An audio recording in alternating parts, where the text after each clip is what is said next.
먼 미국 땅에서 자식들을 잘 키워내고 열심히 사신 여러분들 정말 장하십니다. 안녕하세요. 전원주입니다. 전쟁도 가난도 겪은 우리 세대는 참 눈물겨운 세월을 살았죠. 아메리칸 드림을 이루기까지 여러분들의 세월이야 어떠셨겠습니까? 건강 관련 프로그램에 출연하면서 요즘 제가 깨달은 건요, 양 한 방을 잘 결합하는 게 최고의 건강 관리라는 겁니다. 클레버 케어, 메디케어 어드밴티지 플랜 아세요? 양방과 한방의 좋은 혜택들을 쏙쏙 뽑아서 제공해주는 똘똘한 플랜이더군요. 우리 한인의 건강 문화도 이해하고 실력 있는 한국 의사와 전문의를 척척 연결해 준다니 얼마나 똘똘합니까? 이제 우리도 똘똘한 클레버 케어 플랜으로 150까지만 사십시다.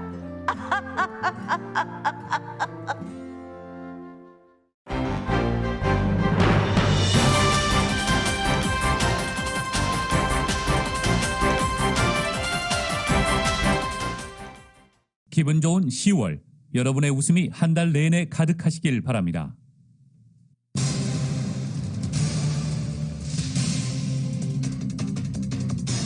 식품의약국 FDA가 5세에서 11세 사이 어린이를 대상으로 한 파이자 백신 접종을 권고했습니다. 질병통제예방센터 CDC가 파이자나 모더나 백신을 맞은 일부 면역력 저하자들에게 코로나 바이러스 백신 4차 접종 지침을 내놨습니다. 제약회사 머크앤컴퍼니가 코로나 바이러스 먹는 치료제를 빈곤 국가에 확대 공급할 수 있도록 다른 제약사에서도 제조할 수 있도록 허용할 예정입니다. 트럼프 행정부 시절 백악관 태스크포스 조정관을 맡았던 데보라 벅스는 트럼프 행정부가 11월 대선 준비로 코로나 팬데믹 상황에 총력을 기울이지 않았다고 증언했습니다. LA 한인회가 부스터샷 접종을 제공하고 있습니다. 파이자와 모더나 그리고 존슨앤존슨 모두를 제공합니다. 새학기 수강 신청 접수에 들어간 노인센터에 접수 첫날 200여 명이 넘는 시니어들이 몰리며 열기를 보였습니다. LA시 의회가 저소득층 주민들에게 생활지원금을 무상으로 제공하는 기본소득보장제가 LA시 의회 승인을 받았습니다. 물류 대란 등으로 장바구니 물가가 크게 올라 서민들이 불안해하고 있습니다. 물자 부족과 인플레이션 등 주민들의 우려가 큽니다. 연방상원에서 추진 중인 부유세가 도입되면 상위 억만장자 10명이 세수의 절반을 납부할 것이란 전망이 나왔습니다. UN 세계식량계획은 기아 문제 해결을 위해 억만장자들의 기부를 제안하고 나섰습니다. 테슬라의 일론 머스크가 재산 2%만 기부해도 기아 문제는 해결할 수 있다고 주장했습니다. 알렉 볼드윈이 영화 촬영 중 발사한 소품 총에 촬영 스텝이 사망한 사고와 관련해 형사 기소도 염두한 채 수사가 이어지고 있습니다. 한국관광공사 뉴욕지사가 맨하튼에서 오징어 게임 행사를 진행했습니다. 80명의 참가자를 모집하는데 3천여 명이 넘는 신청자가 몰렸습니다. 한국 정부가 노태우 전 대통령의 과오와 성과를 모두 고려해 국가장을 치르기로 결정했습니다. 광주광역시와 5월 단체는 강하게 반발했습니다. 노 전 대통령은 유언을 통해 5.18 희생자의 용서를 구했습니다. 고발 사주 의혹에 연루된 손준성 검사 측이 공수처가 영장 청구 사실을 일부러 늦게 통보했다고 주장해 공방이 벌어졌습니다. 손 검사 구속영장 기각으로 공수처 수사 일정에 차질이 불가피해졌습니다. 월드시리즈 1차전에서 애틀란타가 휴스턴을 6대2로 꺾고 먼저 1승을 거뒀습니다. 월드시리즈 1차전 승리팀의 우승 확률은 63%입니다. LA 레이커스가 샌안토니오 스퍼스와의 원정 경기에서 연장 접전 끝에 125대 121로 승리했습니다. 앤서니 데이비스가 35득점을 올리며 팀 승리를 이끌었습니다. 오늘 뉴욕 증시는 기업 실적 발표 속에 혼조세로 출발하고 있습니다. 원달러 환율은 1170원으로 마감했습니다. 남가주는 오늘 맑은 하늘과 함께 금요일까지 온화한 날씨 예보됐습니다. 한인타운의 낮 최고 기온 80도로 예상됩니다. 이상은 이 시간 주요 뉴스입니다. 헤드라인 뉴스는 미주 취항 30주년을 맞은 아시아나항공 지난 30년간 함께해 주신 성원에 감사드리며 앞으로도 정성을 다하는 서비스와 쾌적한 최신 항공기로 안전하고 편안하게 모실 것을 약속드립니다. 아시아나항공 제공입니다.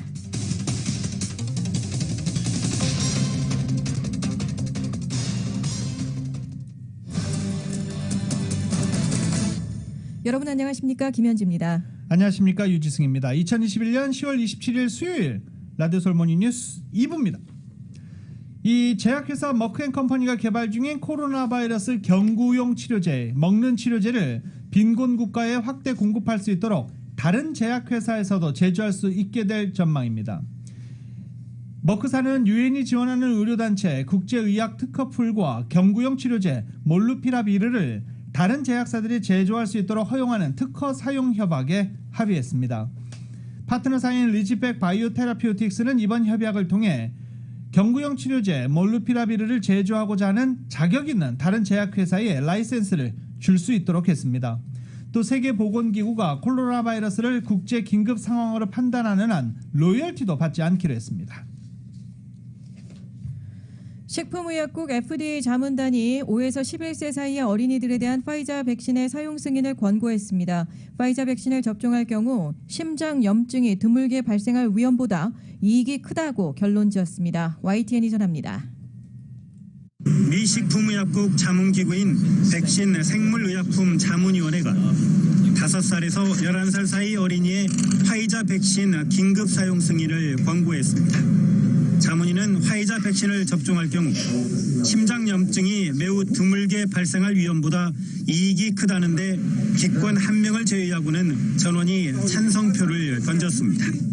We've been assuming that we are on the descending slope of the curve previously and been caught flat-footed as the rates again went up. So I think thinking that this is going to be the end of the wave permanently is maybe a little overly optimistic.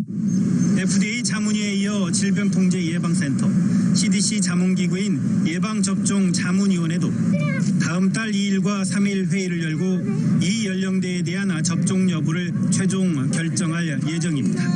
CDC가 5살에서 11살 사이를 대상으로 화이자 백신의 사용을 승인하면 이 연령대에 대한 첫 번째 코로나19 백신이 됩니다. 미 백악관은 보건당국의 접종 승인이 이루어지면 신속하게 다음 달 초부터 이 연령대에 대한 백신 접종을 시행할 계획입니다. 앞서 화이자는 5살에서 11살 사이 2,268명을 대상으로 한 임상시험에서 백신의 예방 효과가 90.7%라고 발표했습니다. 미국은 지난 8월 화이자 백신을 16살 이상 청소년들에게 접종할 수 있도록 사용 승인했고 뒤이어 12살 이상에도 허용한 데 이어 이번에는 5살까지로 접종 연령대를 낮추게 됐습니다. YTN 강성욱입니다. 5세에서 11세 사이 어린이에게 백신 접종이 권고되면서 이를 두고 부모들에게는 자녀의 접종 시기나 안전성을 둘러싼 궁금증이 쏟아지고 있습니다. 감염병 권위자들의 답변은 변수는 사실상 크게 의미가 없으니 가능한 한 빨리 백신을 맞아라 라는 게 일단은 권고사항입니다. 적정 투여 여부는 어린이의 키나 몸무게가 아닌 연령을 기준으로 결정되고 백신 접종을 지체하는 행위 자체가 더 위험하다라는 견해입니다. 도나 파머 컬럼비아대 의대 교수는 그냥 맞아라 라고 여러 질문에 대해 딱 잘라 한마디로 그냥 맞아라 라고 말했습니다. 파버 교수는 바이러스가 갑자기 사라질 일이 없고 전파력과 위험성이 더 큰 변이가 생길 수 있다는 점을 들어 시급성을 강조한 것입니다. 백신을 접종하면 1차적으로 감염 위험이 줄고 감염돼도 중증에 빠지거나 사망할 위험이 매우 감소한다는 것은 일반적인 사실이라고 덧붙였습니다. 파이자 백신의 경우 어린이에게 권고대로 접종이 시행될 경우 감염 예방 효과가 91% 이를 것으로 분석됐습니다. 시애틀 어린이연구소 면역요법센터장 데이빗 롤링스 박사는 어린이 면역 체계는 덩치가 크든 작든 기능이 비슷하다라고 밝히고 5세에서 11세 사이의 어린이들의 면역 체계는 인간의 삶에서 가장 견고할 때다라고 강조하기도 했습니다. 뉴욕타임즈는 5세에서 11세 어린이에 대한 백신 투여량 감축은 백신의 효과보다는 부작용과 관련이 있다는 점을 소개하기도 했습니다. 어린이에게 투여분을 일반 성인의 3분의 1로 줄이면 더 많은 투여량을 맞은 청소년보다 2차 접종 뒤 고열, 오한이 덜한 것으로 나타났기 때문입니다. 한편 LA 지역에서 어린아이 코로나19 백신 접종 대상이 약 100만여 명에 가까운 것으로 파악이 됐습니다. LA 카운티 보건국은 5에서 11세 사이의 어린아이들에 대해서 연방보건당국의 최종 승인이 이루어져 백신 접종이 시작되면 지역 내에서 약 90만여 명이 접종 대상이 될 것이다라고 발표했습니다. 바바라 페레어 LA 카운티 보건국장은 연방식품의약국 FDA 자문기구가 회의를 열고 접종을 권고를 했다며 이 권고가 최종적으로 확정되면 90만여 명의 아이들이 추가적으로 백신 접종 대상이 된다고 밝혔습니다. 또한 백신 접종을 받게 되면 아이들이 학교를 비롯해서 놀이터, 유아시설 등 어디에서도 코로나 바이러스의 위협으로부터 보다 자유로울 것이다라고 그 배경을 설명했습니다. 특히 연말이 다가오고 있어서 각종 모임이나 행사도 많은 만큼 코로나19 바이러스 감염 가능성이 높아질 수 있다며 아이들에 대한 백신 접종에 적극 나설 것을 부모들에게 당부했습니다. LA 지역에서 코로나 바이러스 백신 부스터샷 접종이 지금까지는 순조롭게 진행되는 것으로 나타났습니다. 지역 내 누적 접종자는 42만 5천여 명에 달하고 있다고 카운티 보건국은 밝히기도 했습니다. 최근에 모더나와 존슨앤존슨까지 부스터샷 접종이 승인되면서 부스터샷 접종이 더욱 탄력을 받고 있다라고 분석하기도 했습니다. 바바라 페레 LA 카운티 보건국장은 아직 백신을 맞지 않은 사람들도 여전히 많다며 바이러스 전파로부터 건강과 안전을 지키기 위해 코로나 바이러스 백신을 접종해야 한다는 점을 다시 한번 강조했습니다. 또 부스터샷 대상자들도 마찬가지로 한 번 더 접종해 시간이 지나 면역력 효과가 많이 사라진 것을 다시 한번 높여야 한다고 덧붙였습니다. 도널드 트럼프 전 대통령 시절의 미 정부가 지난해 11월 대선 준비에 정신이 팔려 팬데믹에 총력을 기울이지 않았다는 백악관 관계자의 증언이 나왔습니다. 워싱턴 포스트에 따르면 트럼프 전 행정부 시절 백악관 코로나19 태스크포스에서 조정관을 맡았던 데보라 벅스는 지난 10일에서 13일 하원 코로나19 특별소위원회와 진행한 인터뷰에서 이같이 밝혔습니다. 벅스 전 조정관은 백악관이 선거 시즌 때 코로나 대응에 다소 안일해진 느낌이었다며 팬데믹 억제를 위한 권고안도 무시했다고 말했습니다. 당시 권고안에는 젊은 층 대상 코로나 검사 적극 시행, 바이러스 치료 접근 확대, 장기 요양시설 내의 백신 보급 개선 등의 내용이 포함됐습니다. 벅스 전 조정관은 또 일부 관리들이 선거운동에 적극 나서면서 백악관을 지키는 시간이 짧아진 것도 영향을 미쳤다라고 설명했습니다. 그러면서 전임 행정부가 1차 유행 이후에 보다 신속한 조치를 취하고 공공보건 메시지를 조정했으면 13만 명 이상이 목숨을 구할 수 있었을 것이다 라고 주장했습니다. 코로나 바이러스 백신 접종률을 높이기 위해 도입됐던 복권과 같은 금전적 혜택이 백신 접종을 꺼리는 사람들의 접종률을 높이는 데는 효과가 없었던 것으로 나타났습니다. USC와 UCLA 그리고 콘트라 코스타 보건소 공동연구진이 카운티 주민을 대상으로 현금 인센티브와 보건 메시지가 백신 접종률에 미치는 영향을 조사한 결과 이같이 밝혀진 것입니다. 조사 결과 공중 보건 메시지가 사람들의 접종 의향을 증가시키기는 했지만 복권과 보건 메시지 모두 실제로 백신 접종을 꺼리는 사람들의 백신 접종을 높이는 데는 영향을 미치지 못했다는 겁니다. 특히 40대 이상의 트럼프 전 대통령 지지자들의 경우 금전적 인센티브와 부정적인 건강 메시지가 오히려 백신 접종률을 떨어뜨렸다며 이는 팬데믹이 지속되는 상황에서 백신 접종률을 높이는 게 얼마나 어려운 것인지 잘 보여준다고 지적했습니다. 상금 100만 달러를 내걸었던 오하이오주의 백신 접종 캠페인의 효과를 분석한 연구팀은 복권 시행 발표 전과 후 백신 접종자 수 사이에 통계적으로 유의한 관련성 없었다라고 발표하기도 했습니다. 이 100만 달러 복권이 백신 접종률에 영향을 미치지 않았다고 결론 내렸습니다. 라디오 서울 모닝뉴스 2부 함께하고 계십니다. 함께하신 미국과 로컬타운 소식은 많은 것이 바뀌었지만 함께하는 가족이 있어 힘이 납니다. 또 하나의 가족 오픈뱅크 제공이었습니다.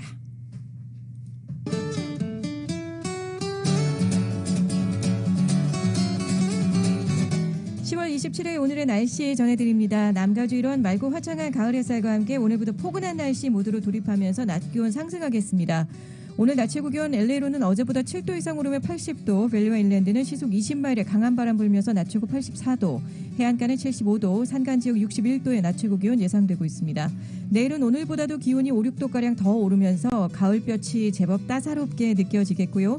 오늘부터 금요일 정도까지 3일 동안은 포근한 기온, 토요일 맞이하면서 기온 급격히 내려가면서 선선한 가을 주말 맞이하실 것으로 국립기상청 전망하고 있습니다.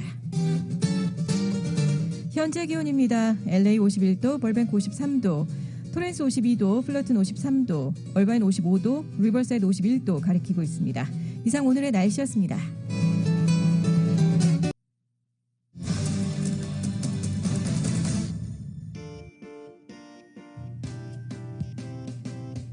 라디오 서울 모닝뉴스 2부 함께하고 계십니다. 함께하시는 시간 LA 시간으로 8시 17분 지나고 있습니다. 이 시간 프리웨이 교통 상황 살펴드립니다.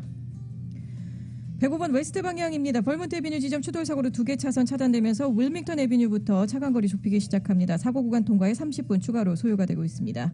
91번 웨스트 방향도 흐름이 좋지 않습니다. 센트럴 애비뉴 지점 추돌 사고로 1개 차선 차단되면서 블룸필드 애비뉴부터 가다서다 반복하며 정체골이 길게 이어지고 있습니다. 405번 노스 방향은 웨스턴 애비뉴 지점 고장 차량 한 대 서 있어서 윌밍턴 애비뉴부터 정체 구간 통과하는데 10분 추가로 소요가 되고 있고요. 405번 사우스 방향 벌몬트 애비뉴 지점 추돌 사고로 190가부터 사고 정체 시작됩니다. 10번 웨스트 방향은 먼저는 605번 교차 지점 추돌 사고로 시트러스 스트립부터 사고 정체 시작되고 있습니다. 사고 구간 통과에 추가로 20분 소요되고 있고요. 이어서 소토 스트리트 지점 역시 추돌 사고로 시티 테라스 애비뉴부터 다시금 차간 거리 좁히면서 정체 시작되고 있습니다. 10번 웨스트 방향 정체는 LA 한인타운 크랜셔까지 길게 이어지고 있습니다. 605번 사우스 방향입니다. 60번 교차 지점 추돌 사고로 2개 차선 차단되면서 에로 하이웨이부터 속도 떨어지고 있습니다. 사고 구간 통과에 1시간 소요되고 있어서 우회로 이용이 권고되고 있습니다. 그리고 이후 워싱턴 블루버드 지점 추돌 사고로 출구 차단되면서 이 구간 지나실 때 속도 현저히 떨어지고 있습니다.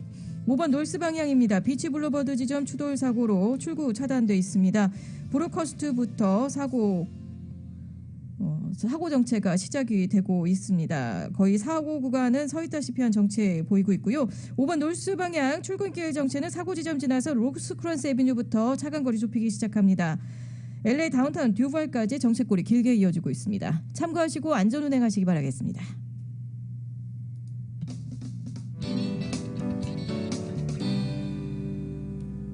라디오 서울 모닝뉴스 함께하고 계십니다.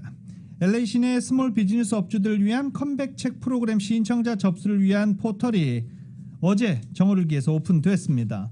신청은 컴백책la.com, 컴백책la.com을 방문해 할 수 있고 1차 신청은 어제부터 시작해 11월 2일까지입니다. LA 시내에서 스몰 비즈니스를 운영하는 업체들이 대상으로 5,000개 사업체를 선정해 업소당 $5,000씩을 제공할 예정입니다. LA 한인회에서 한인들의 신청 대행도 돕고 있는 중입니다. LA 시내 저소득층 주민들에게 생활지원금을 무상으로 제공하는 기본소득 보장제가 LA 시의회의 승인을 받았습니다. 관련 소식 정현호 기자가 전합니다. LA 시의회가 26일 기본소득 보장제 파일럿 프로그램의 시행을 승인했습니다. 기본소득보장제는 전국의 일부 소도시들에서 이미 시행되고 있지만 LA 같은 대도시에서 프로그램이 시행되는 것은 이번이 처음입니다.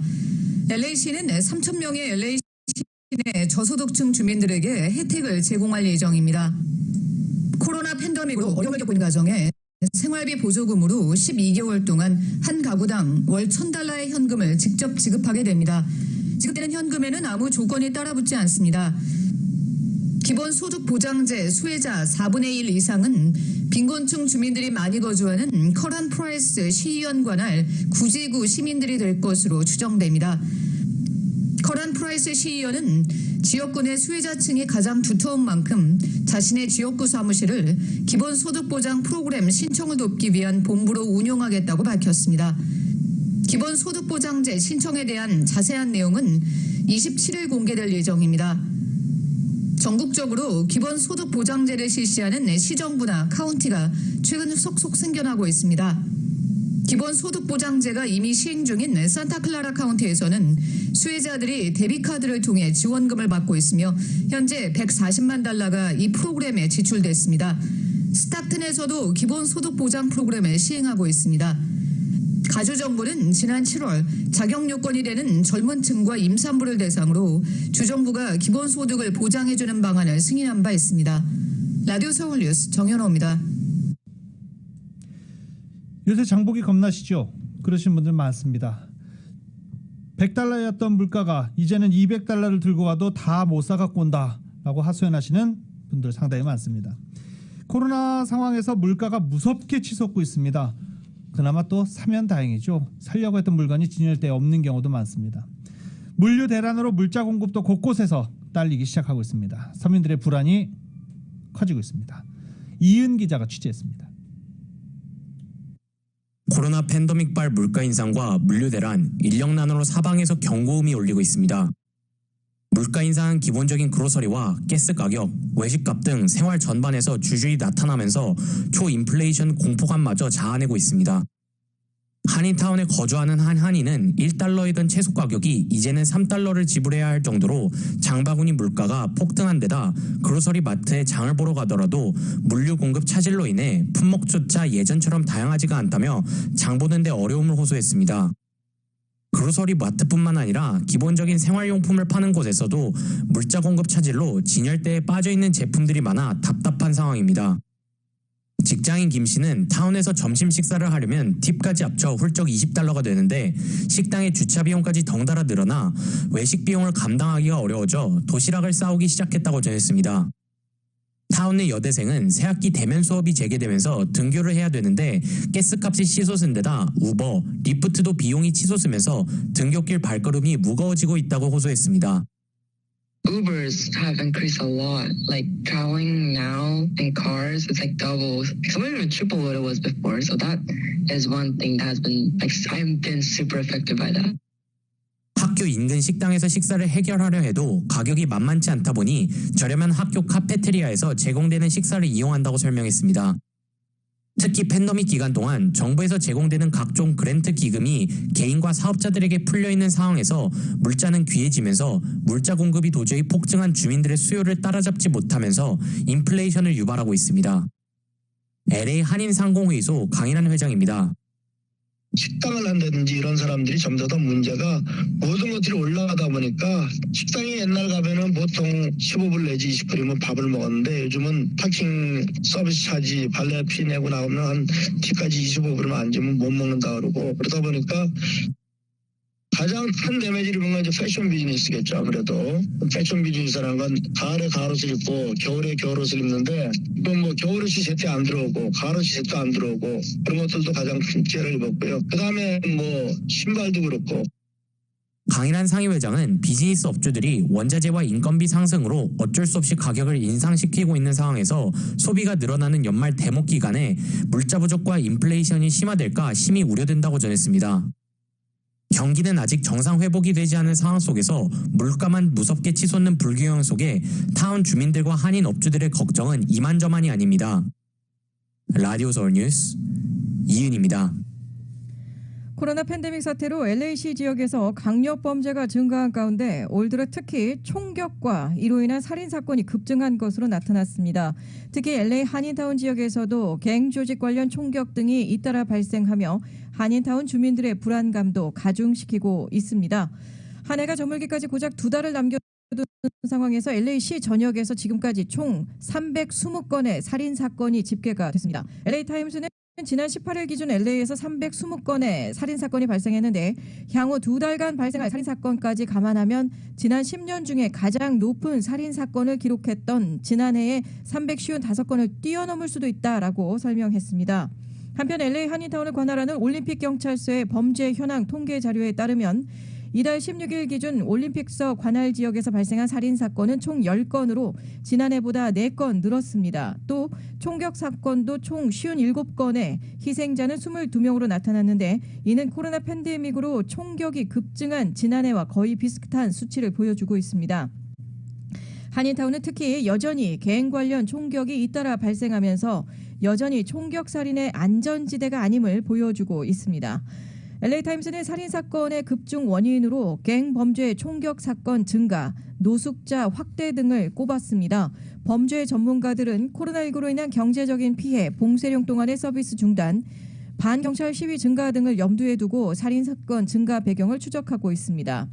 LAPD 측은 고스트 건거와 같이 추적이 어려운 총격의 사용이 늘고 마약 거래로 인해서 갱단의 표적이 되기 쉬운 노숙자들이 증가한 점을 살인사건의 주요 원인으로 설명하고 있습니다. 한인 등 아시아계 대상 차별 및 증오범죄가 급증하는 가운데 이 한인타운 내 한 PC방에서 게임을 하던 한인 남성에게 흑인이 묻지마 폭행을 당하는 사건이 발生했습니다. 지난 25일 전역 한인타운 후보와 8가에 위치한 한 PC방에서 게임을 하고 있던 한인 박모 씨는 가만히 있다가 날벼락을 맞은 셈입니다. 바로 옆에 앉아서 게임을 하던 흑인 남성이 게임을 중단하고 PC 앞에서 일어나 나가는 도중 아무런 말 없이 갑자기 게임을 하고 있던 박 씨의 얼굴을 예고 없이 가격한 뒤 현장을 빠져나간 것입니다. 박 씨가 제공한 이 PC방 감시 카메라 영상에는 해당 흑인 남성이 자리에 일어나 나가면서 가만히 앉아 게임을 하던 박 씨 얼굴을 주먹으로 갑자기 내려친 뒤 현장을 떠나는 모습이 포착되어 있습니다. 박 씨는 당시 현장에서 충격과 고통으로 머리를 움켜잡고 한동안 신음했고 아직도 심각한 두통에 시달리고 있다라고 전하기도 했습니다. 현재 박 씨는 용의자의 회원 가입 정보를 물어 LA 경찰국에 신고를 마친 것으로 전해졌습니다. 살상 무기로 중무장을 하고 거리를 활보하며 주민을 검문하고 위협한 남가주 한인 남성이 경찰에 체포됐습니다. 빅터밸리 셔리프국에 따르면 지난 24일 오후 7시 35분경 애플밸리 지역의 오덴 드라이브 14,000 블록에서 28세 한인 제이슨 김 씨가 중무장을 하고 한 여성 운전자의 차량 검문을 시도했다고 빅터밸리 뉴스가 전했습니다. 보도에 따르면 용의자 김 씨는 당시 운전 중인 여성을 불러 세워 차에서 내리게 한 후 왜 자신의 집 근처에 왔는지 묻는 등 검문을 한 후에 그녀를 보내준 것으로 나타났습니다. 여성은 경찰에 무장한 남성이 자신에게 차에서 내리라고 명령한 후 검문을 진행했다고 신고했습니다. 경찰이 현장에 도착하자 동시에 김 씨의 집에서 20에서 25회의 총성이 연속으로 울렸고 AR 스타일 라이플을 들고 있던 김 씨를 발견했습니다. 경찰은 수색영장을 발부해 김 씨의 집을 수색했고 김 씨는 즉시 체포돼 구금된 것으로 나타났습니다. 경찰은 김 씨의 자택에서 총기 16정, 흑색 화약, 프라이머, 탄약을 압수했다고 밝혔습니다. 코로나 팬데믹으로 장기 휴관했던 LA 한인타운 시니어 커뮤니티 센터가 11월 1일 재개관을 앞두고 무료 광좌 프로그램 등록 접수 어제 시작했습니다. 많은 분들이 그리웠던 것 같습니다. 이 1년 7개월여 만에 다시 문을 여는 시니어 센터의 프로그램 수강 신청자가 200여 명이 몰렸습니다. 어르신들 그동안 많이 심심하셨었죠. 네. 노인센터 측은 첫날 등록에만 200여 명이 몰렸다며 라인 댄스, 컨트리 댄스, 요가 클래스를 접수는 시작되자마자 모두 마감됐다라고 밝혔습니다. 이 놀만디와 올림픽가에 있는 노인센터에 어제 줄 길게 서 있던 모습, 바로 이 수강 신청을 하기 위한 어르신들이었습니다.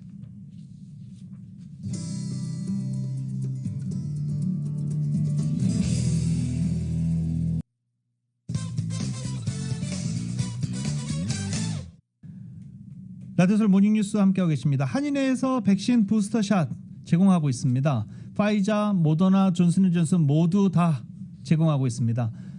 이 외에 타운 소식, 이 타운 소식에 노인센터 새학기 수강 신청 북새통을 이뤘다 이 소식도 함께 들어있네요. 제가 방금 전에 전해드렸는데 타운 소식 이은 기자가 정리합니다. LA 한인회가 11월 5일 오전 9시 30분 LA 한인회관에서 코로나 예방 백신 부스터샷 접종 행사를 진행합니다. 한인회는 화이자, 모더나 그리고 존슨앤존슨사의 백신 부스터샷을 제공합니다. 대상자는 65세 이상으로 2차 접종을 받은 지 6개월 이상이 지났거나 기저질환이 있거나 장기 요양시설 등 코로나 감염 위험이 높은 곳에 근무하는 주민들입니다. 부스터샷 접종을 희망하는 주민들은 한인회관에 원하는 부스터샷 종류와 2차 접종일, 이름과 전화번호를 한인회에 알려주면 됩니다. 접종을 희망하는 주민들은 전화번호 213-999-4932 혹은 이메일 info@kafla.org로 해당 사항을 알려주면 됩니다. 한미은행이 올 3분기에 순이익과 예금, 대출이 모두 성장하며 좋은 실적을 보였습니다. 26일 공개된 한미은행 3분기 실적에 따르면 순이익 2,660만 달러, 주당 순이익 86센트로 지난 분기에 이어 두 분기 연속 최대 분기 순이익 기록을 경신했습니다. 신규 대출은 5억 달러를 달성해 단일 분기 역대 최대 규모를 기록했으며 SBA 대출은 4,620만 달러로 역시 최대 기록입니다. 총 대출은 48억 6천만 달러로 전분기보다 3.4% 늘었고 예금은 57억 3천만 달러로 전분기보다 1.8% 늘었습니다. 부실자산이 전분기에 비해 58.4%가 감소해 자산 건전성이 대폭 개선되었습니다. 자산은 67억 8천만 달러입니다. 한인타운 노인센터가 11월 1일 개강을 앞두고 26일 새학기 수강 신청 접수에 들어간 가운데 접수 첫날 200명이 넘는 시니어들이 몰리며 폭발적인 열기를 실감케 했습니다. 첫날 신청자가 몰리면서 스마트폰 교실과 라인 댄스, 영어회화, 음악 교실, 요가 등은 조기 마감된 상황입니다. 수강 신청 접수는 28일까지 오전 10시부터 오후 2시까지 노인센터 1층에서 받고 있습니다. 라디오 서울 뉴스 이은입니다. LA시 선거구 재조정위원회가 최종 채택한 지도가 LA시의회의 결정만을 남겨둔 가운데 이 같은 재조정 최종안에 공식 반발하고 있는 누리 마티네스 LA시의장을 중심으로 해서 LA시의회에서 선거구 재조정 지도의 대대적인 수정을 추진하려는 움직임이 나오고 있습니다. 시의회 차원의 선거구 재조정 구획 재편을 위한 특별위원회를 구성을 해서 재조정 과정을 처음부터 다시 살펴보겠다는 것입니다. 누리 마티네스 LA시 의장은 재조정위가 최근 제출한 지도를 최종안으로 승인할 수는 없다며 시의회에서 재조정한 지도 수정을 중점적으로 담당하게 될 특별위원회를 구성하자는 내용의 발의안이 상정됐습니다. 이 같은 시의회 내에 선거구 재조정 특별위원회가 구성되면 해당 위원회는 재조정위가 채택한 지도 초안을 대대적으로 수정하는 역할을 맡을 예정입니다. 이와 관련해서 한인타운 선거구의 단일화를 위한 태스크포스의 스티브 강 디렉터는 육지구의 누리 마티네즈 시의장, 폴 크레코리안 시의원, 니디안 라만 시의원 등이 재조정 지도의 판도를 바꾸려 한다며 하지만 TF팀이 파악한 바에 따르면 한인타운의 단일화가 유지되는 데는 문제가 없을 것으로 보인다고 전했습니다. 한편 LA시 선거구 재조정위원회는 다음 주에 LA시의회에서 채택된 지도에 대한 프레젠테이션을 앞두고 있습니다. 시의회에서 재조정안이 통과되면 오는 11월 에릭 가세티 LA시장의 서명만 남겨두게 됩니다. 내년 3월 9일에 치러지는 한국 20대 대통령 선거를 앞두고 한국 국적 재외국민과 체류자들을 대상으로 한 재외선거 유권자 등록이 지난 11일 본격 시작된 가운데 총영사관 관할 지역 한인 재외 유권자들의 참여는 아직 저조한 것으로 나타났습니다. LA 총영사관의 김범진 재외선거관은 약 12일 넘게 국외 부재자와 재외 유권자 등록 신청을 받고 있는데 약 600명의 한인이 등록을 마쳤다며 많은 한인들이 대선에서 소중한 한 표를 행사하기 바란다라고 말하기도 했습니다. 근데 시애틀 샌디에고 쪽에서는 조금 달랐죠. 샌디에고 한인들은 유권자 등록 신청에 높은 호응을 보였다라는 보도도 나왔습니다.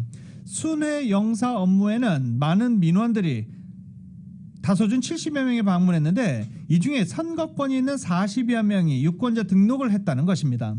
신청서 접수를 한 정대성 실무관은 샌디에고 거주 재외국민들께서 기대 이상으로 신청 열기가 높아 놀랐다라고 소식을 전하기도 했습니다.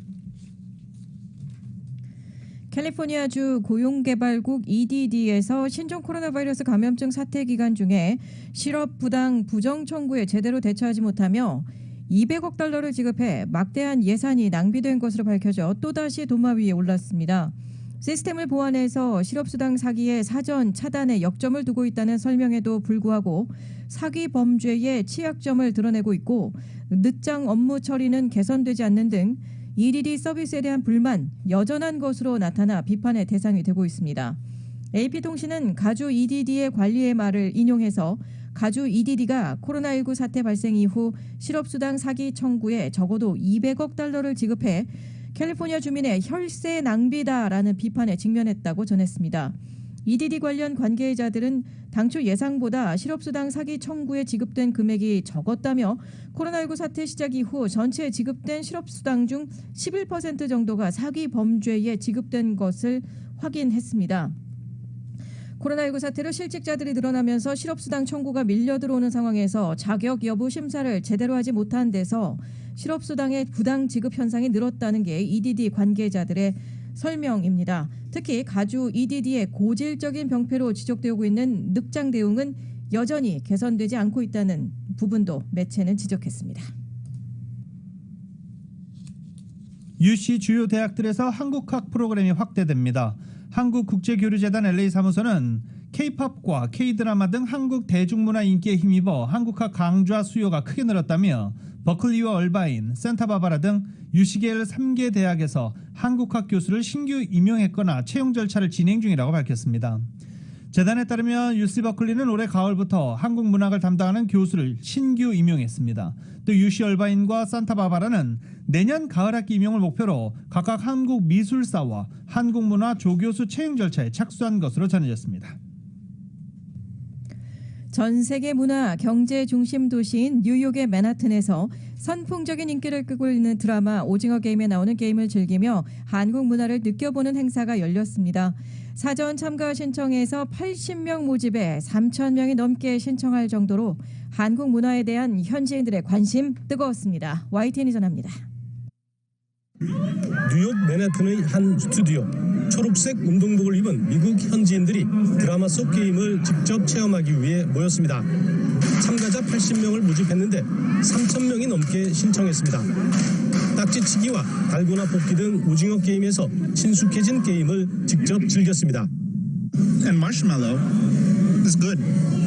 승자에게는 수백억 원은 아니지만 한국행 왕복 항공권이 선물로 주어졌습니다. This is great. Thank you so much for this opportunity. It was so much fun. I enjoyed all of the Squid Games. I loved the show too. I loved the museums and the culture that was shown to us. And I can't wait to actually take this trip there and really. 참가자들은 사전 행사로 한국문화원과 코리아타운, 메트로폴리탄 박물관의 한국관도 둘러봤습니다. 특히 한국문화원은 우리 배우들 200명의 사진전을 기획했습니다. 드라마 인기를 계기로 한국에 대한 이해와 관심을 높이려는 의도입니다. 드라마 오징어 게임 이후 미국 내에 불고 있는 한국 열풍을 차후 코로나 이후에 한국 관광 수요로 전환시키기 위해서 이 행사를 기획했습니다. 실제 드라마 흥행 이후 한글과 김치 등 우리나라 문화에 대한 호기심은 최고조에 달한 상태입니다. 특히 미국에서는 아이들에게 가장 큰 축제인 헬로윈 데이에 맞춰 오징어 게임 의상과 소품에 대한 관심이 폭발적입니다. 이 때문에 일부 학교에서 헬로윈 데이 때 오징어 게임 복장을 금지시킬 정도로 미국에서는 이미 하나의 문화 현상으로 자리 잡은 모습입니다. 뉴욕에서 YTN 강태욱입니다. 매년 1월 1일에 치러지는 로즈 퍼레이드, 거기에 꽃차 가장 꼭대기에 있는 로즈 퀸이 어제 선정이 됐습니다. 나디아 정, 한인 학생이 선정이 됐습니다. 나디아 정은 총 7명의 최종 후보들 가운데서 로즈퀸으로 낙점을 받았습니다. 자신이 제103대 로즈퀸에 오른 것에 대해서 전혀 예상치 못했다며 기쁨을 감추지 못하기도 했습니다. 나디아 정은 현재 라케냐다 하이스쿨 3학년에 재학 중인데 LA타임즈 학생 기자로 활약할 정도로 저널리즘에 관심이 많은 소녀입니다. 로즈퀸으로 선정된 나디아 정은 다른 6명의 이 로얄 콜트드과 함께 로즈 퍼레이드가 열리는 내년 1월 1일까지 약 2달 동안 로즈 퍼레이드와 관련된 각종 이벤트를 비롯해 파사데나 지역 행사, LA 카운티 행사 등에서 로즈퀸으로 활동하게 됩니다. 지난해 기호용 대마초를 합법화한 일리노이주의 사법당국이 이달 31일 할로윈 데이를 앞두고 식용 대마초 주의령을 내렸습니다. 일리노이주 검찰청은 소비자 유의사항 공지를 통해 할로윈 대위에 아이들이 이웃집을 돌며 받아온 사탕 속에 인기 제과류의 모양과 포장을 모방한 불법 식용 대마초가 섞여 있을지 모른다고 경고했습니다. 특히 스케일즈, 플레이밍 핫치도스 등 다양한 제품을 본떠 만든 식용 대마초가 온라인에서 불법 유통되고 있다라며 대마초에 향 정신성 성분을 함유한 제품이 어린이 손에 들어가는 일이 없도록 각별한 주의가 요구된다라고 발표했습니다. 이런 가운데 비영리 단체인 미국 독극물 통제센터 연합은 어린이가 대마초를 흡입해 응급 구조를 요청한 신고 건수가 올해 상반기에만 2,622건이 접수됐다고 밝혔습니다. 어린이가 한 봉지를 모두 먹게 되면 성인에게 허용되는 1회 최대 섭취량의 60배를 먹는 셈이 됩니다. 과자인 줄 알고 사 먹은 어린이의 대마초 흡입 우려가 상당히 높아지고 있습니다.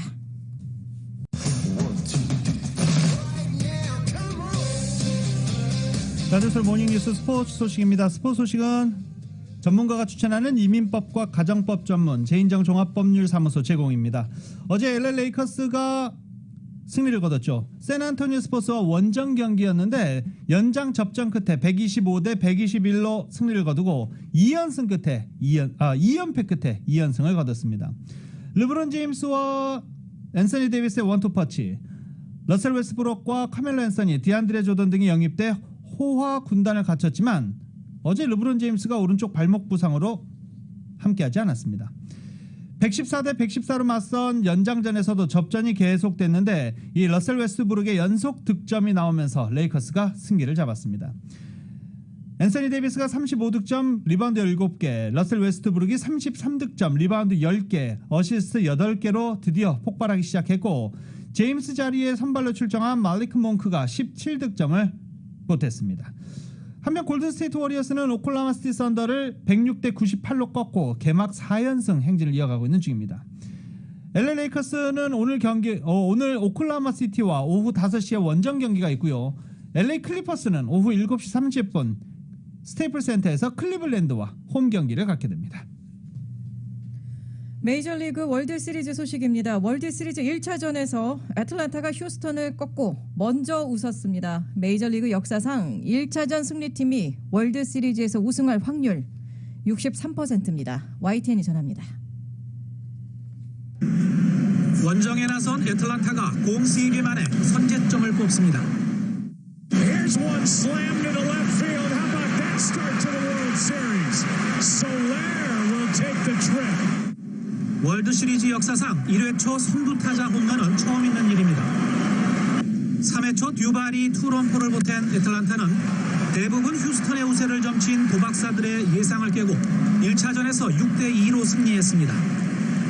26년 만에 네 번째 우승에 도전하는 애틀란타는 2017년 사인 훔치기 우승에 불명예를 씻으려는 휴스턴을 상대로 귀중한 첫 승을 챙겼지만 선발 투수 모턴이 종아리뼈 골절로 더 이상 시리즈를 뛸 수 없게 됐습니다.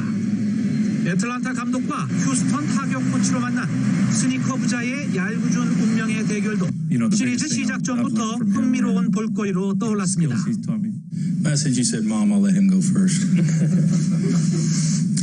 I think she's decided she's just going to cheer the whole time. No matter what's going to happen. She's probably going to cry the whole time, though. Yes. What do you think? Yeah, I think that's...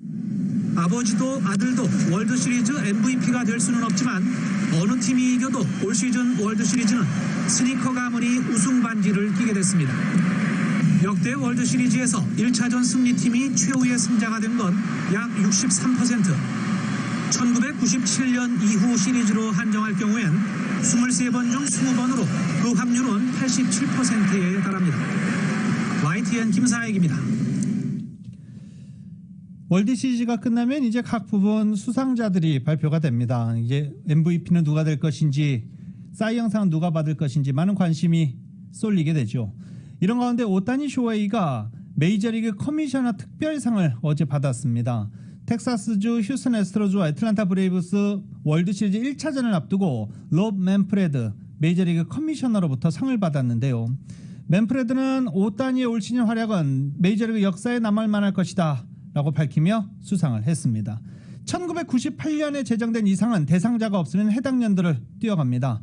2014년 이후 6년 동안 수상자가 나오지 않았다가 2021년 오타니 선수가 커미셔너 특별상을 받았습니다. 2021년 10월 27일 수요일에 전해드린 라디오서울 모닝뉴스 여기서 마치겠습니다. 지금까지 진행의 유지승, 김현지였습니다. 함께하신 라디오서울 모닝뉴스 2부 이 시간은 1250만 불 교통사고 최고보상 교통사고 전문 천재 변호사 리처드 호프만 변호사, 메디케어 시니어를 위한 전문의 허가가 아주 빠른 한인 최고 최대의 서울 메디칼 그룹, 동급 최고 290마력과 토크, 동급 최대의 적재 공간을 갖춘 2022 기아 카니발 MPV, 구매부터 재융자까지 아파트론도 역시 뱅크 오브 홉이 하면 다릅니다. 희망을 설계하는 전문가들의 은행 뱅크 오브 홉, 울세라 4세대 떨맞이 MRT로 수술 없이 티나지 않는 아름다움을 추구하는 미라클 레이저 클리닉 공동 제공이었습니다. 잠시 후 9시에는 강혜신의 오늘의 미국 방송됩니다. 함께해 주신 여러분 고맙습니다.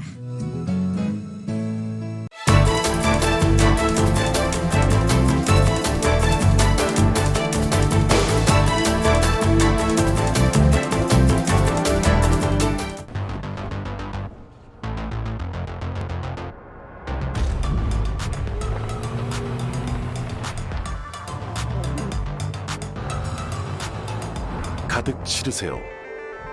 원하는 건 무엇이든 초대형 그림도 거뜬하죠. 언제나 기아 카니발 MPV는 자신있게 말합니다. 당신의 다음 도전은 무엇인가요? 기아 카니발 MPV